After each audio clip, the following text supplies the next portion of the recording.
كالجراثيم تتكاثر في كل لحظة وفي كل مكان ولا يمكن إبادتها. هذه القصيدة من ابن القريتين إلى بشار الأسد الذي وصف الثوار بالجراثيم. طيب نتحاسب وعدلك وانت عد وياي، من حافظ أبوك لآخر الزنجيل، من قاتل شعبك وردت رب تصير ولميت الحثالة وحطيتهم لك ذيل، ولا أقول لك خلهن يولن هذلنا معروفات وجيك من النهاية وتركك من التفصيل. زفيت العروبة لشيوخ طهران ودفعت أعدادها والمهر والتجميل، ولا أكل العروبة منين جاك منين يا موالي المجوس وخاين التنزيل.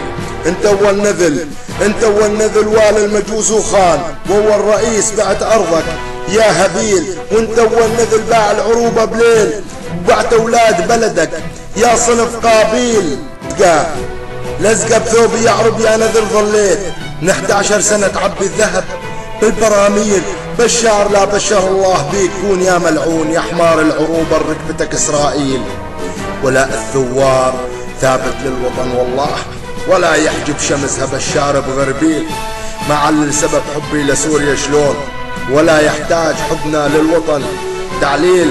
بلدنا اللي بيه خالد وموسى وعباس ما ينبع عبد يا أمة التضليل. ساعة ونص أبوك ما حفظ جولان، وهاي درعة سنة ودمها يسيل.